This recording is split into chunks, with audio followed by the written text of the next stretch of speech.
الحمد لله وكفى وسلام على حبيبه المصطفى أما بعد فأعوذ بالله من الشيطان الرجيم بسم الله الرحمن الرحيم إن الله وملائكته يصلون على النبي يا أيها الذين آمنوا صلوا عليه وسلموا تسليما اللهم صل على سيدنا ومولانا محمد معدن الجود والكرم وآلہ وأصحابہ الکرام وابنہ الکریم وبارک وسلم صلاة دائمة سرمدا ابدا بحمدہ تعالی وبکرم مصطفیٰ صلی اللہ علیہ وسلم۔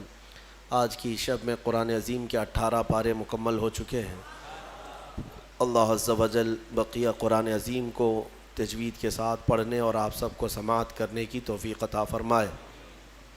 عزیزان گرامی، آج ہم نے سورہ مومنون، سورہ نور اور سورہ فرقان کا کچھ حصہ تلاوت کیا ہے۔ یہ سورتیں جہاں سے شروع ہو رہی ہیں، ان کی شروعات میں ہی ایک بہت بڑا اہم پیغام ایمان والوں کے لیے ہے۔ اللہ تبارک و تعالیٰ نے قرآن پاک میں کامیابی کسے کہتے ہیں اور کامیاب کون ہیں، ان کی پوری فہرست بیان فرما دی۔ سکسیسفل لائف جس کو ڈھونڈتے ہوئے آج مارے ادھر ادھر سرگرداں ہیں ہمارے بچے، جس نے تمہیں پیدا کیا اس سے پوچھیں کہ سکسیس کیا ہے، کامیابی کیا ہے۔ اکثر لوگ یہ سمجھتے ہیں کہ ایک بہت بڑا گھر بنا لینا یہ کامیابی ہے، یا اپنی زندگی میں بڑی جائیدادیں بنا لینا یہ ایک بڑی کامیابی ہے، یا ایک بہت بڑی نوکری مل جائے، یا اچھی بیوی مل جائے، یہی کامیابی ہے۔ کامیابی کا جو مدار ہے یا جو کامیابی کا معیار ہے، لوگوں نے اپنے اپنے خیالات سے بنا رکھا ہے۔ حقیقت میں کامیابی وہ ہے جسے خود مولا فرمائے، جس نے ہمیں پیدا کیا وہ بتا دے کہ کامیابی کیا ہے۔ تو ہم نے جو پارہ آج تلاوت کرنا شروع کیا، 18واں پارہ، اس کے شروع میں ہی یہ لفظ آتا ہے، قد افلح المؤمنون، بے شک تحقیق کے ایمان والے کامیاب ہو گئے۔ یہاں یہ نہیں فرما رہا ہے رب تعالیٰ کہ کامیاب ہوں گے، بلکہ فرمایا کامیاب ہو چکے، جو ایمان لائے وہ کامیاب ہو چکے۔ کبھی کبھار ایسا ہوتا ہے کہ تمہارے پاس بہت بڑی دولت ہے لیکن تمہیں خود ہی اندازہ نہیں اس چیز کا۔ تم ایک کامیاب قوم ایمان والوں کی، ہاں جو بظاہر تکلیفیں نظر آتی ہیں وہ کامیابی کے لیے معنی نہیں ہیں۔ ایسا نہیں ہے کہ اگر تمہارے کپڑے پیون لگے ہوں تو تم کامیاب آدمی نہیں ہو، اگر تمہارا گھر جھونپڑی میں ہے تو تم کامیاب نہیں ہو، ایسا نہیں ہے۔ میں آپ سے آج ایک سوال کرتا ہوں، اس دنیا نے آج ترقی کے نام پر سائنس اور ٹیکنالوجی کو اتنا فروغ دے دیا ہے کہ نہ جانے ہمارے وہم و گمان میں بھی نہیں تھی وہ چیزیں وجود میں آ چکی ہیں۔ آپ دیکھ رہے ہیں ایک جگہ سے بیٹھ کر دوسری جگہ بات چیت کرنا اور ایک دوسرے کو دیکھ لینا اتنا آسان ہے کہ ہم اپنے پڑوس والے کو بھی نہیں دیکھ پائیں گے۔ دنیا نے بہت ساری چیزیں آسان کر دی، ٹیکنالوجی کا دور ہے۔ میں آپ سے ایک سوال کرتا ہوں کہ وہ ترقی یافتہ سائنس جو آسمان میں اڑنے والے مشینیں بنا دیا، جس پر تم سفر کر سکتے ہو، انٹرنیٹ کی دنیا میں کیا سے کیا بنا دیا، تمہارے ہاتھوں میں پوری دنیا لا کر گھیر کر رکھ دیا۔ میں ان سے سوال کرتا ہوں، اگر ترقی اور کامیابی اسی کا نام ہے تو پھر یہ آج تک عورتوں کی بلاత్కాری اور انہیں گلا گھونٹ کر مارنے والے واقعات ہوتے کیوں ہیں؟ جب انسان کی بہت ترقی ہو چکی ہو تو یہ عورتیں ماری کیوں جاتی ہیں، گھروں میں چوریاں کیوں ہوتی ہیں، ایک دوسرے کے قتل اب بھی کیوں ہوتے ہیں، یہ ڈکیت کیوں ہوتے ہیں، یہ ڈاکہ زنی، لوگوں کو لوٹنا، دھوکہ دینا، یہ کیوں ہو رہا ہے؟ آج بھی ہے یا نہیں ہے؟ زمانے جہالت میں جو ہو رہا تھا وہ سب کچھ ہے آج۔ ایک دوسرے کو قتل کرنا، مارنا، مال لوٹنا، عورتوں کی عزت لوٹنا، نہ جانے کتنی عورتیں سال میں عصمت دری کی شکار ہوتی ہیں، تمہیں اندازہ ہے؟ ہزاروں کی تعداد میں روز عورتیں عزت دے بیٹھتی ہیں درندوں کے ہاتھ میں۔ تو میں پوچھتا ہوں، اس ترقی یافتہ زمانے میں اگر کامیابی کا معیار یہی ہے جو آج آپ سمجھ رہے ہیں تو پھر یہ ساری چیزیں ختم کیوں نہیں ہوئی؟ آج بھی سونوگرافی کے ذریعے سے معلوم کر کے، رشوت دے کر کے ڈاکٹروں سے اگر پیٹ میں بچی ہو تو اسے پیٹ میں ہی مار دیا جاتا ہے۔ کیا یہ واقعات نہیں ہو رہے ہیں؟ آج بھی موجود ہیں یہ واقعات، آج بھی سب چیزیں موجود ہیں۔ اب میں آپ کے سامنے ایک بات یہ پوچھتا ہوں کہ اگر یہ تمام چیزیں آج بھی برقرار ہیں تو اس کا مطلب ہے کہ سائنس اور ٹیکنالوجی نے صرف میٹل پر ترقی کیا ہے، انسان پر نہیں۔ انسان پر جو ترقی ہوگی وہ اس کی روح پر ترقی ہو جائے، اور یہ انسان کی ترقی کہیں ہوتی ہے تو گنبد خضرا کی چھاؤں میں ہوتی ہے۔ ہاں، جہاں پر زندہ دفن کرنے والے لوگ اپنی بیٹیوں کو پھر میرے مصطفیٰ کے قدموں میں آتے ہیں تو وہی عورتوں کی عزت کے محافظ بن جاتے ہیں، جو کبھی کسی وقت شراب اور نشے اور قمار، جوا، یہ تمام چیزوں میں ملوث رہتے، لیکن میرے مصطفیٰ کریم صلی اللہ تعالیٰ علیہ وسلم کے قدموں میں اور ان کی صحبت میں آنے کے بعد، جس کو شاعر نے کیا خوب انداز میں عکاسی کی ہے، ترجمانی کی ہے، ایک عرب نے آدمی کا بول بالا کر دیا، خاک کے ذروں کو ہمدوش ثریا کر دیا، خود نہ تھے جو راہ پہ اوروں کے ہادی بن گئے، کیا نظر تھی جس نے مردوں کو مسیحا کر دیا۔ یہ ہے اصل ترقی۔ اب میں آپ کے سامنے عرض کرتا ہوں، میرا رب فرماتا ہے قد افلح المؤمنون، بے شک ایمان والے کامیاب ہو گئے۔ لیکن کون سے ایمان والے؟ اگر آپ سوال کریں کہ بھائی ہم بھی تو ایمان والے ہیں، ہم سب ایمان والے ہیں، ہماری کامیابی کی اللہ سند دے رہا ہے، تو کیا ہم لوگ سب کامیابوں میں سے ہیں؟ تو پھر آگے کی آیتیں پڑھنی ہوں گی آپ کو۔ اللہ فرماتا ہے الذین هم فی صلاتہم خاشعون، وہ ایمان والے کامیاب ہیں جو اپنی نمازوں میں گڑ گڑاتے ہیں اللہ کی بارگاہ میں، ہاں خشوع کے ساتھ، دل کی حضوری کے ساتھ اپنے مولا کی عبادت کرتے ہیں، وہ ایمان والے کامیاب ہیں۔ اتنے ہی پہ نہیں، آگے اور آیتیں ہیں والذین هم عن اللغو معرضون، اور وہ ایمان والے کامیاب ہیں جو بے حیائی سے بہت دور نکل جاتے ہیں۔ کہیں اگر بے حیائی، برائیاں ہیں اور تو وہاں سے کٹ جاتے ہیں، دور ہو جاتے ہیں، وہ ایمان والے کامیاب ہیں۔ پھر والذین هم للزکاة فاعلون، وہ ایمان والے کامیاب ہیں جو زکوٰۃ کو صحیح طریقے سے ادا کرتے ہیں۔ والذین هم لفروجہم حافظون، یہ آیت بہت اہمیت کی حامل ہے۔ مولا فرماتا ہے وہ ایمان والے کامیاب ہیں جو اپنی شرمگاہوں کی حفاظت کرتے ہیں۔ یہاں تک ہے، اتنی صفات جس ایمان والے کے اندر آ گئی وہ کامیاب ہے۔ 4 چیزیں یہاں پر بیان ہوئی ہیں، ایمان ہے، نماز ہے، بے حیائیوں سے رکنا، زکوٰۃ کا دینا، اور پھر شرمگاہوں کا حفاظت کرنا۔ یہ بہت اہم 4 چیزیں قرآن میں بیان کی گئی ایمان والوں کی صفات میں۔ یہ 4 چیزیں جس کے ساتھ آئی وہ ایمان والا بہت کامیاب ہے، بہت کامیاب ہے۔ اللہ تعالی ہمیں ان تمام چیزوں پر عمل کی توفیق عطا فرمائے۔ والذین هم لفروجہم حافظون میں مفسرین فرماتے ہیں وہ لوگ جو اپنی شرمگاہوں کی حفاظت کرتے ہیں۔ دنیا میں انسان، اس کے پاس 2 شہوتیں ہیں۔ شہوت کہتے ہیں برائی کرنے کی خواہش، ایک زبان کی شہوت ہے اور ایک شرمگاہ کی شہوت ہے۔ یہ دونوں چیزیں انسان کو حرام کاریوں میں مبتلا کر دیتی ہیں۔ زبان کی شہوت کیا ہے؟ یہ نئی نئی چیزیں کھانا پسند کرتی ہے، اس کو جس چیز کی لت لگ جائے، چٹخارے جس کو کہتے ہیں، تو پھر یہ ہلکی پھلکی چیزوں پر صبر بھی نہیں کرتی، اور یہ زبان کی شہوت اس کو حرام حلال سب بھلا دیتی ہے۔ جب انسان کو چٹ لگ جائے کسی چیز کے کھانے کی تو پھر اب وہ یہ نہیں دیکھتا کہ یہ جو چیز میرے پاس کھانے کی آ رہی ہے وہ چوری کی ہے، حلال ہے یا حرام ہے۔ میاں گوشت کھانے کی خواہش ہو گئی تو یہ تحقیق کرنا بھی چھوڑ دیا، آخر یہ ذبح کیا ہوا ہے یا مرا ہوا ہے، کچھ پتہ نہیں۔ میں نے اس سے قبل بھی کئی مرتبہ اعلاناً یہ کہا ہے، ممبئی کی سرزمین پر ایک ہوٹل والے پیزا بیچ رہے ہیں، اور جو نان ویج پیزا ہے مسلم ہوٹل ہے، کھانے والے لے بھی جا رہے ہیں، پیزا کا شوق ہے۔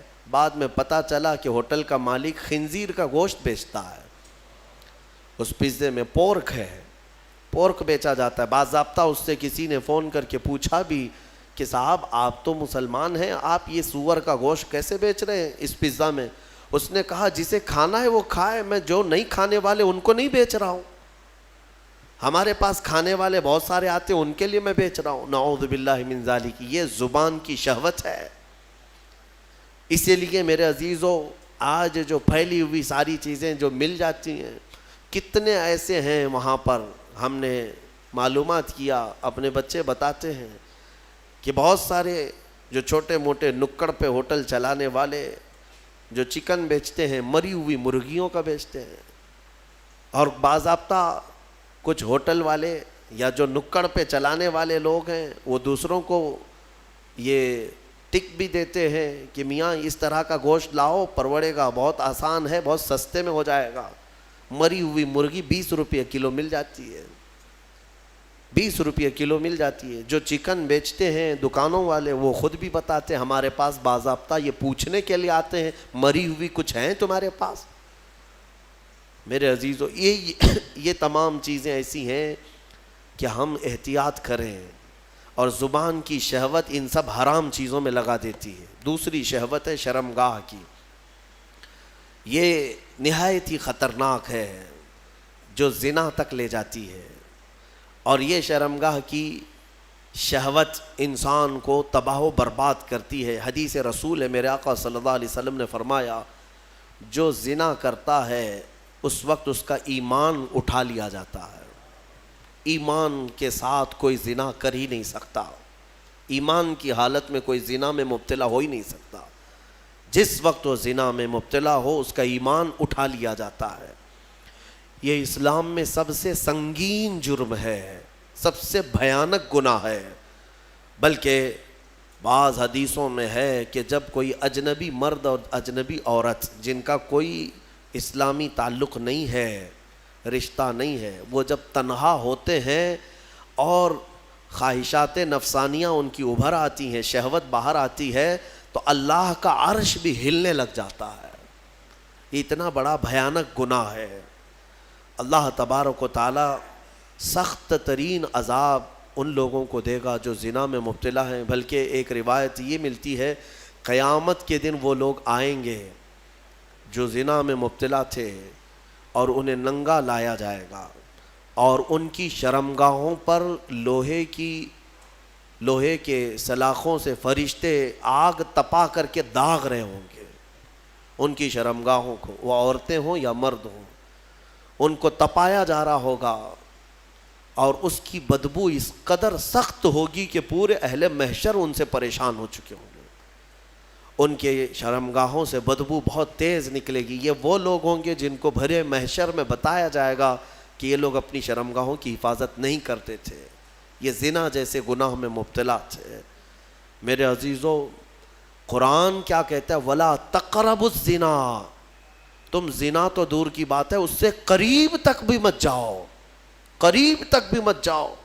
قریب جانے کا مطلب کیا ہے؟ آنکھوں سے، اور اس کے بعد زبان سے۔ انسان یہاں سے قریب ہوتا ہے، ایک اجنبی مرد کسی کو دیکھتا ہے، عورت کو، یہاں سے شروعات ہوتی ہے، پھر بات چیت کرتا ہے، یہ ڈبل شروعات ہے، اور اسی سے میرے مولا نے قرآن میں روکا ہے۔ تم اگر ابتدا میں ہی اگر رک گئے تو بڑے بھیانک جرم سے بچ جاؤ گے۔ اور زنا کرنے والے پر 15 عذاب ہیں، 15 عذاب، 5 دنیا میں دیے جائیں گے، 5 قبر میں، اور 5 قیامت کے دن۔ 5 جو دنیا میں دیے جائیں گے وہی سخت ہیں کہ اس کے چہرے کا نور ختم کر دیا جائے گا، اس کا رزق ہٹا دیا جائے گا، اس کی اولاد سے صالح اولاد ختم کر دی جائے گی، نسل خراب ہو جائے گی۔ زنا کے جو 5 عذاب ہیں دنیا میں وہی سخت ہیں، چہرہ بگڑ جائے گا، بارونق نہیں ہوگا چہرہ، بے رونق ہو جائے گا، رزق میں کٹوتی، بے برکتی آ جائے گی۔ ان تمام چیزوں سے مومنین اپنے آپ کو بچائے رکھیں۔ یہ سورہ مومنین ہے، اور اس کے بعد سورہ نور کی ہم نے تلاوت کی۔ سورہ نور میں اللہ تبارک و تعالیٰ نے یہی زنا کی مذمت بیان کی، شروع کی آیتیں ہیں کہ ایک اجنبی مرد یا عورت زنا کر لیں۔ زنا کیا چیز ہے؟ غیر شادی شدہ مرد اور عورت کا ملنا اور اپنا جسمانی سکون حاصل کر لینا یا شہوات نفسانیہ کو پورا کر لینا، یہی زنا ہے۔ تنہا ہو جانا، ایک دوسرے کو چھو لینا یا ایک دوسرے کے ساتھ وقت بتانا، گزارنا، جمع کرنا، یہ زنا کے تمام مبادیات کے ساتھ ساتھ ہے۔ اللہ فرماتا ہے الزانیۃ والزانی فاجلدوا کل واحد منہما 100 جلدہ، مرد اور عورت دونوں جب زنا کر لیں تو اللہ فرماتا ہے 100 کوڑے مارے جائیں گے انہیں، اسلامی حکومت ہو تو 100 کوڑے مارے جائیں گے اور سب کے سامنے مارے جائیں گے۔ وَلَا تَأْخُذْكُمْ بِهِمَا رَأْفَةٌ فِي دِينِ اللَّهِ إِن كُنتُمْ تُؤْمِنُونَ بِاللَّهِ وَالْيَوْمِ الْآخِرِ۔ مولا فرماتا ہے ان لوگوں کے بارے میں اپنے دل میں ذرا برابر بھی نرمی مت لاؤ اگر تم اللہ پر اور قیامت پر یقین رکھتے ہو، اور ان کے عذاب کو وَلْيَشْهَدْ عَذَابَهُمَا طَائِفَةٌ مِّنَ الْمُؤْمِنِينَ، ان دونوں کی سزا پر سارے مومنین کو گواہ بناؤ۔ سب کے سامنے یہ سزا دی جاتی ہے، لیکن یہ سزا دینا آسان بھی نہیں ہے۔ کوئی آ کر کے ایرا غیرہ بول دیا کہ فلاں زنا کر رہے تھے تو قاضی صاحب فوراً کوڑے مروا دیں گے یا سنسار کر دیں گے، ایسا نہیں ہے۔ 4 گواہ کا ہونا ضروری ہے جنہوں نے ایسا دیکھا ہو جیسے سوئی میں دھاگا پیروتے ہوئے دیکھا ہو، اور چاروں جو ہے وہ شرعی گواہ ہوں، ہاں تب جا کر کے یہ زنا کا ثبوت ہوتا ہے، پھر اس کے اوپر سزائیں ہوتی ہیں۔ بہرحال یہ ایک بھیانک جرم ہے، اللہ تعالیٰ اس سے ہماری حفاظت فرمائے۔ اس میں آیت افک ہے، حضرت ام المومنین عائشہ صدیقہ رضی اللہ تعالیٰ عنہ پر بعض منافقین نے الزام لگایا تھا۔ غزوہ بنو مستلق ایک غزوہ جس میں حضور گئے تھے، ساتھ میں ام المومنین بھی گئی تھیں۔ حضور جب بھی جہاد پہ جاتے، غزوہ پر جاتے، تو کوئی نہ کوئی حضور کی ازواج مطہرات میں ساتھ میں آپ کے ہوا کرتی تھی۔ اس غزوے میں حضرت عائشہ ساتھ میں تھیں۔ واپسی میں جب رسول کریم صلی اللہ تعالیٰ علیہ وسلم مدینے کی طرف آ رہے تھے، رات کو ایک جگہ پر قیام کیا، سب لوگوں نے قیام کیا، اور صبح ہونے سے پہلے پہلے کوچ کرنے کا حکم ہوا۔ حضور پاک صلی اللہ علیہ وسلم اپنے صحابہ سمیت کوچ کر گئے۔ ہوا یہ کہ حضرت عائشہ صدیقہ کا جو کجاوا اونٹ پر رکھا جاتا تھا، یعنی ایک پوری جھوپڑی ہوتی تھی، اسے اٹھا کر رکھا جاتا تھا، اٹھا کر کے پھر اتارا جاتا تھا زمین پر، تو وہ نیچے تھی۔ حضرت عائشہ اس میں بیٹھی نہیں تھی، ان کا ایک ہار کہیں چھوٹ گیا تھا، وہ ڈھونڈنے کے لیے نکلی تھیں۔ صحابہ نے خالی کجاوا اٹھایا اور اونٹ پر رکھ دیا اور لے کر چل پڑے۔ ان کو ایسا لگا کہ ام المومنین اندر ہیں، چل پڑے۔ سفر بہت لمبا ہو گیا، صبح کا وقت تھا، حضرت عائشہ چھوٹ گئیں پیچھے راستے میں۔ ان کا کھویا ہوا وہ جو ہار ہے اس کو تلاش رہی تھی۔ ہوتا یہ تھا کہ قافلے میں پیچھے ایک صحابی آیا کرتے تھے جو گرا ہوا سامان اٹھاتے ہوئے، کافی دور وہ چلتے رہتے تھے قافلے سے۔ اس وقت حضرت صفوان ایک صحابی ہیں، وہ پیچھے چلے آ رہے تھے۔ انہوں نے حضرت عائشہ کو تنہا دیکھا تو انہوں نے کہا انا للہ، یہ کیا ہو گیا، حضور کی زوجہ ہیں اور یہ اکیلی کیسے رہ گئیں؟ تو بہرحال حضرت صفوان نے پورا سہارا دے کر حضرت عائشہ رضی اللہ تعالیٰ عنہ کو مدینے تک ساتھ لائے۔ مدینے جب پہنچے تو منافقین نے اتنی بات پر الزام لگانا شروع کر دیا، رسول اللہ کی زوجہ عائشہ کسی اور کے ساتھ تنہا چلی گئی تھی، معاذ اللہ۔ یہ بھیانک الزام تھا، تہمت، اس کے گناہ، یہ بھی اس کی بھی حدود آئے ہیں قرآن میں۔ اگر کسی مومن پر یا مومنہ پر آپ نے تہمت لگائی اور ثبوت نہیں لا سکے تو 80 کوڑے مارے جائیں گے، اور پھر زندگی بھر کبھی اس کی گواہی قبول نہیں کی جائے گی۔ وہ مردود الشہداء کہلائے گا، الزام لگانے والا، تہمت لگانے والا کسی پر۔ یاد رکھو آسان نہیں ہے کسی کے بھی بارے میں کچھ بھی تہمت لگا دینا، بہت بڑا گناہ ہے، بہت بڑا گناہ ہے تہمت لگانا۔ یہاں ایسی بیٹھے اٹھے نہ جانے کتنے بھیانک گناہوں کی تہمت کئی لوگوں پر لگا دیتے ہیں، ایسا ہے ویسا ہے، قیامت کے دن پکڑ ہوگی۔ حضرت عائشہ صدیقہ رضی اللہ تعالیٰ عنہ پر جو تہمت لگائی تھی، یہ کنٹینیو 1 مہینے تک معاملات مدینے میں چلتے رہے۔ حضرت عائشہ اپنے میکے چلی گئی تھی، حضرت ابوبکر کے گھر۔ حضور پاک صلی اللہ تعالیٰ علیہ وسلم انتظار کر رہے تھے کہ میرا رب کیا فرمائے گا، وہی کیا آئے گی، لیکن یہ امتحان کی گھڑی تھی۔ حضور پاک صلی اللہ تعالیٰ علیہ وسلم صحابہ کو بلاتے اور پوچھتے تمہارا میرے گھر والوں کے بارے میں کیا خیال ہے، میری زوجہ کے بارے میں کیا خیال ہے۔ جو عشق والے تھے انہوں نے عشق کی بولیاں بولی، حضرت عمر سے بلایا، پوچھا حضور نے تم کیا کہتے ہو؟ حضرت عمر نے کہا یا رسول اللہ صلی اللہ علیہ وسلم، جب رب تبارک و تعالیٰ نے آپ کے جسم پر مکھی کو پسند نہیں فرمایا تو آپ کی ازواج مطہرہ میں بدکار عورت کو کیسے پسند فرما سکتا ہے؟ یقیناً آپ کا گھر پاک ہے، اللہ تعالیٰ نے آیت تطہیر میں فرما دیا کہ محبوب ہم نے آپ کے گھر کو ہر برائی سے پاک رکھا ہے۔ حضرت عثمان غنی نے بھی اسی طرح کی بات کی، کہا یا رسول اللہ صلی اللہ تعالیٰ علیہ وسلم، رب تبارک و تعالیٰ نے ہر علائش سے آپ کو پاک کیا ہے، تو آپ کے گھر پر اور آپ کی بستر پر اگر عائشہ کے اندر کوئی عیب ہوتا تو اللہ کبھی بھی اس چیز کو پسند نہ کرتا، بلکہ عائشہ کا نکاح اللہ کی مرضی سے آپ کا ہوا ہے۔ یہ چیزیں ہوتی رہیں، پھر 1 مہینے کے بعد اسی سورہ نور میں وہ آیت نازل ہو گئی۔ رب تبارک و تعالیٰ نے ام المومنین عائشہ صدیقہ کی پاکی بیان فرماتی، اللہ نے بیان فرمائی۔ اب اندازہ کرو، یہ حضرت عائشہ وہ تنہا زوجہ ہیں میرے آقا کی جن کی پاکی مولا نے بیان کر دی قرآن میں، اور قیامت تک کروڑوں مسلمان ماں عائشہ صدیقہ کی پاکی تلاوت کرتے رہیں گے۔ ہاں، حضرت عائشہ کی پاکی کی تلاوت ہوتی رہے گی، قیامت تک ہوتی رہے گی۔ عزیزان گرامی، یہ آیت عفق بھی سورہ نور میں نازل ہوئی۔ تو چند آیتیں عرض کر کے میں اپنی گفتگو کو سمیٹتا ہوں۔ اللہ تعالیٰ نے فرمایا اے ایمان والو، کسی کے گھر جاؤ، اللہ تعالیٰ فرماتا ہے یا ایھا الذین آمنوا لا تدخلوا بیوتا غیر بیوتکم حتی تستأنسوا، اپنے گھر کے علاوہ کسی دوسرے کے گھر میں جا رہے ہو تو سلام کر لو پہلے۔ ہاں، سلام کر لو، سلام کر کے گھر میں داخل ہونا ضروری ہے۔ اور یہاں تک کہ آداب میرا مولا خود بیان کر رہا ہے کہ تم کسی کے گھر جاؤ تو دستک دو، اور دستک دے کر کے 1 بار 2 بار، تیسری مرتبہ اگر جواب نہیں آیا تو پلٹ جاؤ، حدیث پاک میں بھی ہے۔ ضروری نہیں ہے کہ دروازہ توڑ کے اندر جاؤ گے، ہاں، اور کنٹینیو کھٹکھٹاتے کھڑے ہو جاؤ گے آدھے گھنٹے تک۔ یہ آداب ہیں شریعت کے۔ اور پھر یہ فرمایا حدیث میں ہے کہ کسی کے گھر جاؤ تو سامنے بالکل دروازے کے نہ کھڑے ہو جاؤ، بلکہ تمہیں دائیں جانب کھڑے ہونا چاہیے۔ اگر دروازہ کھلے، کوئی اجنبی عورت ہو تو تمہارا آمنا سامنا نہ ہونے پائے، بے پردگی نہ ہونے پائے۔ یہاں تک کہ گھروں کو پردہ لگانے کا حکم بھی میرے آقا نے فرمایا۔ اور اگر کسی گھر پر پردہ نہیں ہے، گزرنے والے آپ میں سے کوئی ہو، کوئی بھی ہو، اگر مومن گھروں میں اندر نظر ڈالتا ہے کوئی راستہ چلتے ہوئے عورتوں کے اندر اوپر، حضور نے فرمایا گھر والے تیار ہے، وہ چاہے تو پتھر اٹھا کر اس کی آنکھ پھوڑ دے، اللہ سوال نہ فرمائے، اللہ اس کے ہاں اس کا مواخذہ نہیں ہوگا۔ یعنی یہ بتانا مقصود ہے کہ یہ کس قدر گناہ ہے۔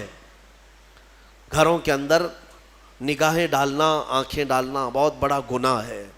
اور یہی چیز اللہ تعالیٰ قرآن میں فرماتا ہے کہ کسی گھر جاؤ، کسی کے گھر جاؤ، اور اگر تمہیں لوٹ جانے کا حکم دیا جائے تو لوٹ جاؤ۔ یہاں سے میں ایک اس سے تفریح کرتے ہوئے ایک بات یہ بھی عرض کر دوں، کسی کو فون کرتے بھی ہو تو کچھ لوگ جو ہے ایک بار میں 10 20 بار اس کو کال کرتے ہی رہتے ہیں کنٹینیو۔ یہ بھی آداب میں سے ہے۔ 2-3 مرتبہ اگر تمہیں جواب نہ ملے تو رک جاؤ۔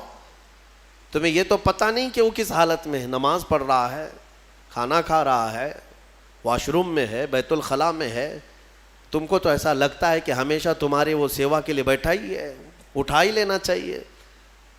یہ بھی آداب میں سے ہے۔ علم والے اور اخلاق والے ان چیزوں پر عمل کیا کرتے ہیں۔ سورہ نور میں اور بھی بہت ساری باتیں ہیں کہ بچوں کے متعلق فرمایا گیا کہ جب یہ عقل والے ہو جائیں تو ماں باپ بھی انہیں الگ سلایا کریں۔ وَإِذَا بَلَغَ الْأَطْفَالُ مِنْكُمُ الْحُلُمَ، بچے جب جوانی کو آ جائیں، بالغ ہونے لگ جائیں، تو ان کے لیے بھی حکم ہے کہ وہ ماں باپ کے کمرے میں بھی آئیں تو اجازت لے کر کے آئیں، ایسے نہیں کہ ڈائریکٹ گھس جائیں۔ بچے جب شعور والے ہو جائیں، ان کو یہ سب آداب گھروں کے سکھائے جائیں کہ گھر میں آنے کے آداب کیسے ہیں۔ ماں باپ اگر تنہا بیٹھے ہیں تو بچہ کیسے آ جائے گا، وہ بھی دستک دے کر کے آئے، اجازت لے کر کے آئے۔ یہ بچوں کو تعلیم و تربیت دی جائے۔ اللہ تبارک و تعالی ہمیں اخلاق حسنہ عطا فرمائے، رسول کریم صلی اللہ تعالی علیہ وسلم کے اخلاق پر عمل کی توفیق عطا فرمائے۔ وآخر دعوانا ان الحمد للہ رب العالمین۔ السلام علیکم۔